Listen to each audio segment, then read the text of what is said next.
학습을 이끄는 두 개의 힘. 안녕하세요.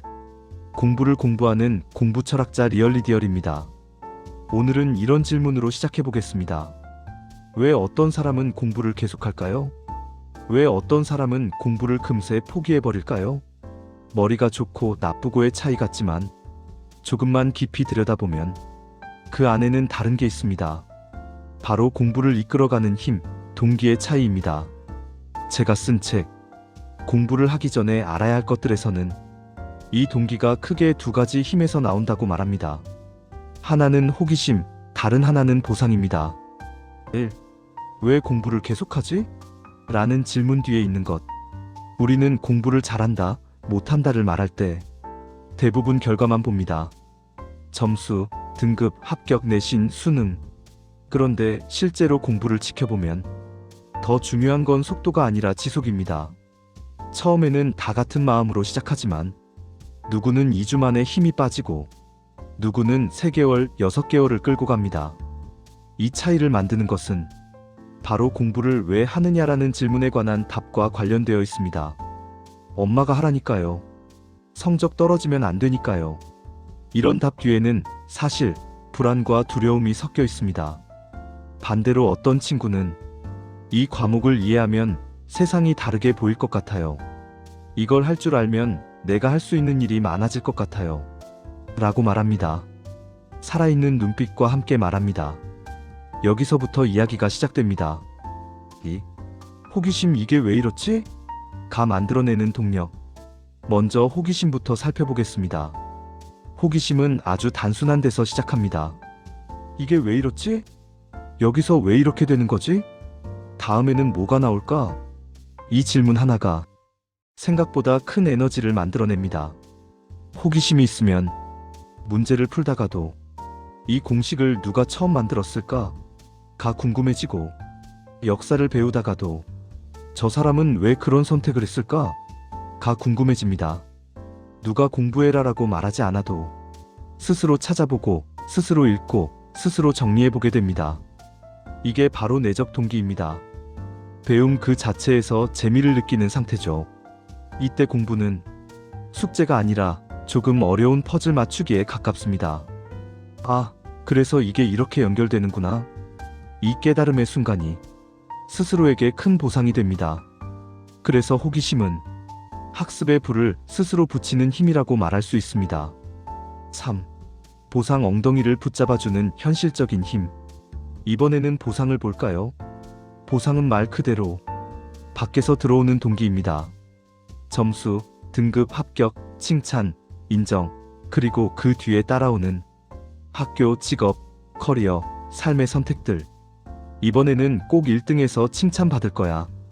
이번 시험만큼은 진짜 등급 올려야 해.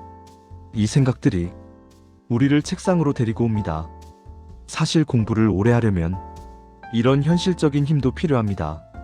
아무리 호기심이 있어도 내일 모레가 시험이면 시험 범위에 집중해야 하고, 아무리 재밌어도 성적이 계속 바닥이면 공부를 이어가기가 어려워집니다. 그래서 보상은 학습의 지속성을 위해 꽤 중요한 역할을 합니다. 짧게 말하면 이렇습니다. 호기심이 공부를 시작하게 만들고 보상이 공부를 계속하게 만든다. 4. 왜 둘 다 필요할까? 자, 그럼 이런 질문이 나옵니다. 그럼 호기심이 더 좋은 거예요? 보상이 더 좋은 거예요? 대답은 간단합니다. 둘 다 필요합니다. 호기심만 있으면 어떨까요? 재밌고 즐겁게 시작할 수 있습니다. 하지만 조금 어렵고 지루해지는 시점이 오면 재미없어졌다라는 이유로 금방 손을 놔버릴 수 있습니다. 반대로 보상만 있으면요, 해야 하니까 한다로 버틸 수는 있습니다. 하지만 어느 순간 이 정도면 됐지 않은 순간이 오면 더 이상 나아가지 않게 됩니다. 호기심만으로는 고비를 넘기기 어렵고 보상만으로는 마음이 오래가지 못합니다. 그래서 공부는 이 둘이 같이 걸어줄 때 비로소 길어지고 깊어집니다. 5. 둘이 만나는 지점. 보상이 호기심으로 바뀌는 순간 우리가 목표로 해야 할 지점은 호기심과 보상이 싸우는 게 아니라 서로를 밀어주고 끌어주는 관계가 되는 것입니다. 예를 들어볼게요. 처음에는 이번 시험에서 수학 2등급은 만들어야지라는 보상에서 출발했다고 합시다. 그래서 어쩔 수 없이 개념서를 펼치고 기출문제를 풀기 시작합니다. 그런데 어느 순간 머릿속에서 이런 생각이 스쳐 지나갑니다. 이 문제 구조 지난 단원에서 봤던 거랑 비슷한데? 그러면 그때부터는 호기심이 일을 시작합니다. 이 둘을 엮으면 다른 문제도 더 빨리 풀 수 있지 않을까? 이렇게 되면 처음에는 보상이었던 동기가 점점 탐구의 재미로 바뀌어 갑니다. 저는 이 지점을 아주 중요하게 생각합니다. 보상은 나쁜 게 아니다. 오히려 호기심으로 건너가는 다리가 될 수 있다. 결국 우리가 원하는 건 보상 때문에 시작했지만 하는 동안 호기심이 자라나는 공부입니다. 6. 지금 나를 움직이는 힘은 무엇인가? 이제 마지막으로 당신에게 몇 가지 질문을 드리고 싶습니다. 지금 당신의 공부를 이끌고 있는 힘은 무엇인가요? 호기심인가요? 궁금해서 알고 싶어서 스스로 책을 펼치게 되나요? 아니면 보상인가요? 이번 시험, 이 성적, 이 목표가 엉덩이를 붙잡아주고 있나요? 혹은 둘 다 조금씩 섞여 있나요? 어느 쪽이든 괜찮습니다. 중요한 건 한 가지입니다. 호기심이랑 보상이 서로를 갉아먹는 관계가 아니라 서로를 떠미는 관계가 되도록 만드는 것. 호기심이 불을 붙이고 보상이 그 불이 꺼지지 않게 지켜줄 때 공부는 훨씬 더 오래, 훨씬 더 깊게 갈 수 있습니다.